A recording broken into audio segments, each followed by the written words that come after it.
About 4 years ago, I saw him and everything in me went, Shazam, that's just a beautiful person, and I just felt champagne bubbly, and I know at the time that I had a good 15 years of momentum behind me that was negative.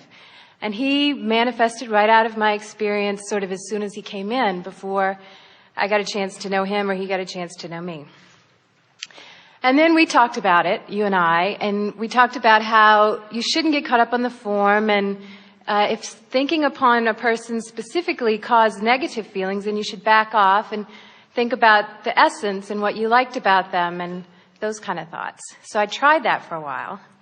And I could never really feel as good as when I thought specifically about Fred.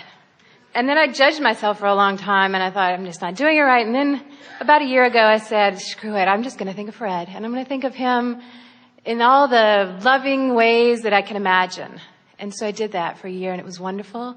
And 2 weeks ago, I saw him drive down my street, and I thought, it's worked. It's brilliant, And so I went up to where I saw he was staying, and I buzzed the buzzer, and I was like, hi, and I did not get the response that I had been imagining.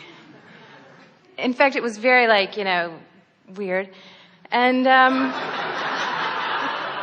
I thought this, and this is why I thought, okay, well, maybe I could get really upset about this and think I've really not done any of this right, or I could think, you know what, maybe he was caught off guard, and he doesn't know what a good idea I am and what a good idea we'd be.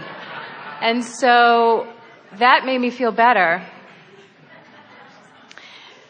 But at the same time, then I thought, well, maybe I'm stopping, the real love of my life because of this specific thing, but I can't let go of the specific thing.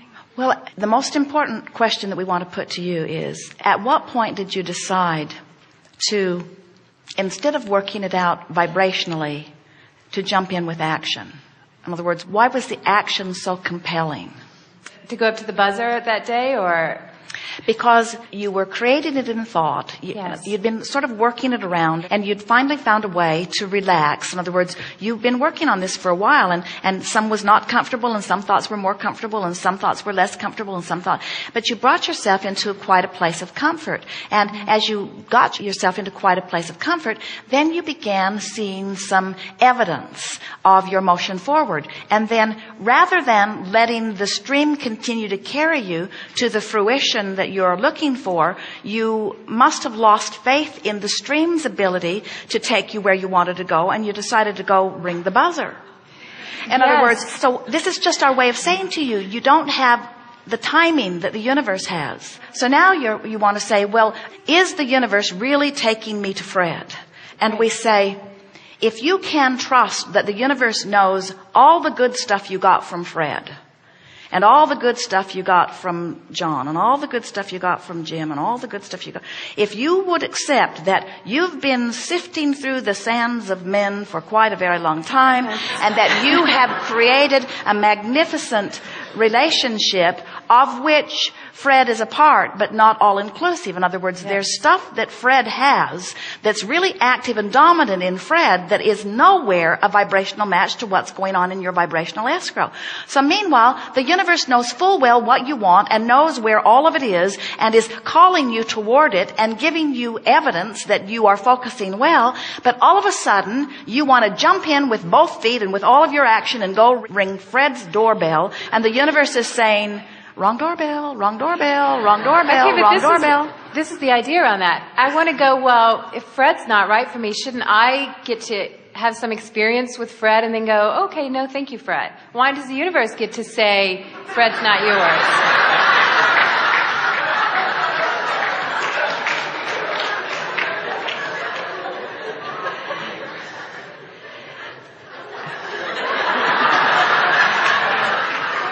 If everything in your vibration was the vibrational match to Fred in the way you have portrayed it with your words just now, you would already be in the midst of an extraordinary relationship with Fred. It's what's active in your vibration about Fred that you don't like that is caught in your vibrational craw.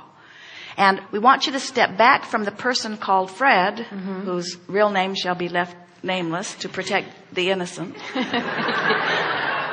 We want you to step back from the specifics of this and just accept that through all of this that you are creating something wonderful. What we're really encouraging you to is more patience and less action for a little while. But there's nothing wrong with the action. In other words, you jumped in with action, you got a rebuff or a response that you don't want, which kind of set you back a little bit. We're not encouraging you not to go ring the doorbell and take the action because you're doing something wrong and you'll mess up your creation. We are just encouraging you to let the flow carry you a little further until the inspiration to act is so compelling that nothing can keep you from it, because when you respond in action under those conditions, then you don't get the rebuffs. In other words, if you act too soon before the energy's lined up, you almost always get a backlash. And that is the whole point of the art of allowing. The art of allowing is just release the resistance and allow. Releasing resistance and allowing are the same thing. Release the resistance and therefore allow. Release the resistance and therefore allow. Release the resistance and therefore allow. Release the resistance and therefore allow.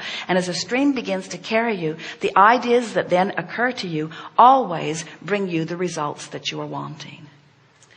It's not possible for you to not get what you're wanting. We're just asking you to look a little further down the road. We just want you to act less and create with your mind more. And you say, but Abraham, I was doing that, and frankly, I just got tired of doing that. And we say, you can't get tired of doing that, because that is the work. Even now, you got to start again from where you are. You rang the doorbell. It didn't turn out well. Now you start again. And you say, it was easier for me before I rang the doorbell. Now I've got that to overcome. And we say, but still you can, but still you can, but still you can. And as you do, more things will come your way. I want to know, I guess, how I do let go, because there's a part of me that's very tired. And not just from this particular person, but of wanting that match. And I want to be able then, if I have to let go of Fred, if Fred can't be in my future for whatever reason. Well, we don't want you to let go of Fred, and we don't want you to let go of the essence of Fred. We don't want you to let go of the idea of Fred. We don't want you to let go of the idea of the relationship. We just want you to let go of the resistance, which means we want you to let go of the need to control Fred. How can you feel when you have let go of the control and you are letting the universe do its work on your behalf? How can you tell? Well, I feel really good, and I feel relief, and I feel comfortable. Whenever thoughts of him come up and I feel comfortable, then I think that then I'm in the stream. I'm okay. I'm letting go. And what kind of thoughts are you thinking, and how do they feel when you know that the opposite of that is happening? When I think, oh God, he'll never like me. It's just never going to happen. This is ridiculous. What am I doing? I'm fixated on something. And which of those kinds of thoughts do you think most? Well, in terms of airtime, in other words, yes, percentage-wise. Just on a normal day-to-day basis, do you have more positive feelings or negative feelings about the subject of relationship? I have more concern generally about relationship. More concern than? Then, of course it's going to come. Of course Fred will come, or whoever So will you're come. saying that more of the time you are pointed upstream than you are downstream. So that accounts more of the for... time I'm working on it. Do you know what I mean? It's a constant working on with me. All right. So now you've come around to the subject of this discussion. Yes. So is working on it helping? Obviously not. So how does one stop working on a situation? How do you stop doing that? I guess you try to stop thinking about all of it altogether.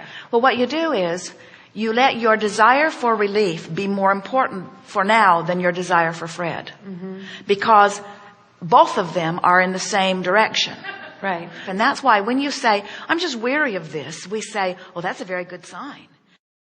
Because when you're weary of something, it means that you're getting ready to stop the struggle. You see, we want to convince you that you cannot not get what you want.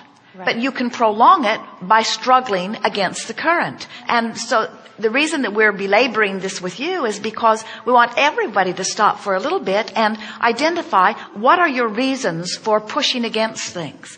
In other words, We know that you ultimately want the relationship that you want. So what is it that makes you and almost everyone else unwilling to just let it go, to just drop it, to just say, all right, step 1, step 2, step 3. Step 1 is launch the desire, and boy, have I done that. And step 2 is source answers it, which means it's already done, which means I'm being called toward it. And step 3 is I just have to allow myself to float freely on the current that's moving toward what I want in a free-flowing environment until I get there. If you know what you want is there and you know you're floating, then why would you feel anything but joy? And we say you wouldn't if you were floating. It's the paddling upstream thing that makes it not feel fun. So just stop that.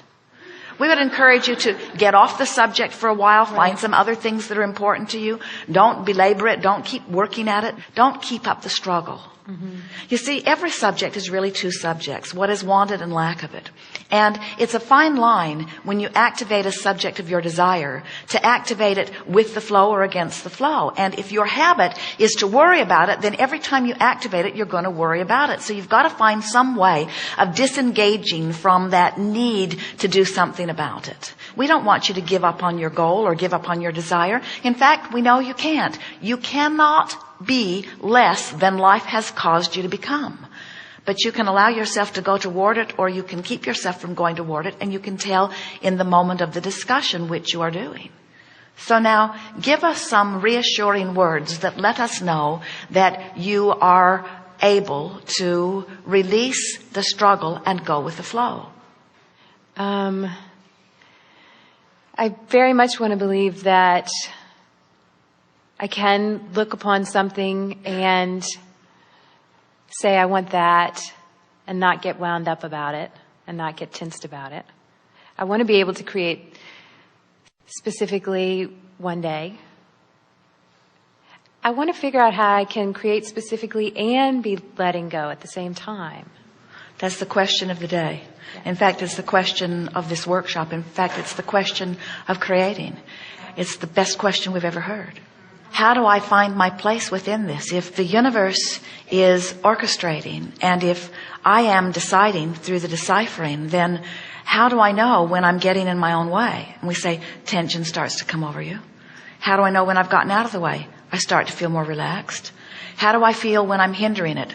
I don't trust it. How do I feel when I'm helping it? I feel more trusting. How do I know when I'm going with the flow? It's fun. How do I know when I'm not? It isn't fun. How do I know when I've let go? I feel good. How do I know when I haven't let go? I feel tense. How do I know when I'm free flowing? I feel ease. How do I know when I'm pushing against the current? I feel tense. How do I know when I'm succeeding and I'm going to get what I want? I'm flowing free. I'm flowing free. But Abraham, I'm flowing free, but I don't have Fred. So how do I know it's working? And we say, because you're flowing free. Right. Flowing free has to be what you're after. Yes. Fred's downstream. If you're flowing free and Fred's downstream, what's inevitably going to happen?